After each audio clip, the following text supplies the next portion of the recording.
The Rat Brigade has made a mess of your galley. Straw, bits of blanket, and patches from damaged uniforms have been gathered into a makeshift nest.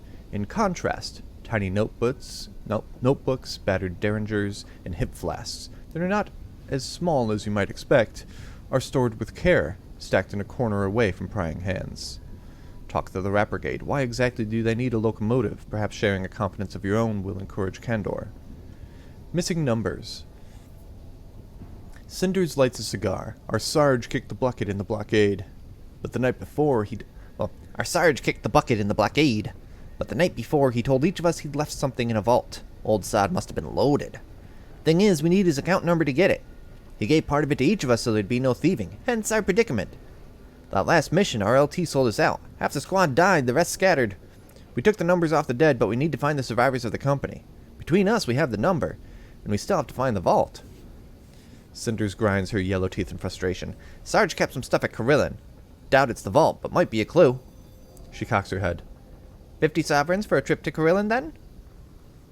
Alright.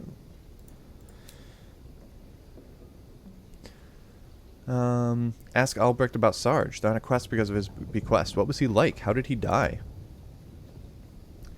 Albrecht is polishing his claws. Sarge casts a long shadow. Sarge casts a long shadow. He assembles us at the start of the Winchester War. The best fighting rats who came through the avid horizon. He made us a unit. He adjusts his whiskers. But we had no respect. We were expendable. To get better contracts, we had to be respectable. So he found a rodent of officer class to lead us, but hamster, I think. He sighs.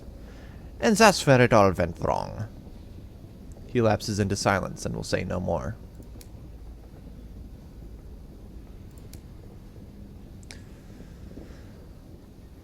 Boy, more like rigor mortis is missing me actually having an excuse to do the bad Russian accent. And in a rat's voice, no less.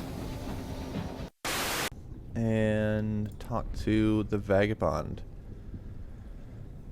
Ask about the vagabond's plan to track down Quivers. A Skylark claimed to have found the mythical sugar-spun garden and came to seek the vagabond's help. How does the vagabond hope to find him? I've been making inquiries, says the amiable vagabond. Quivers was in a traveling Skylark band named the Blunt Instruments.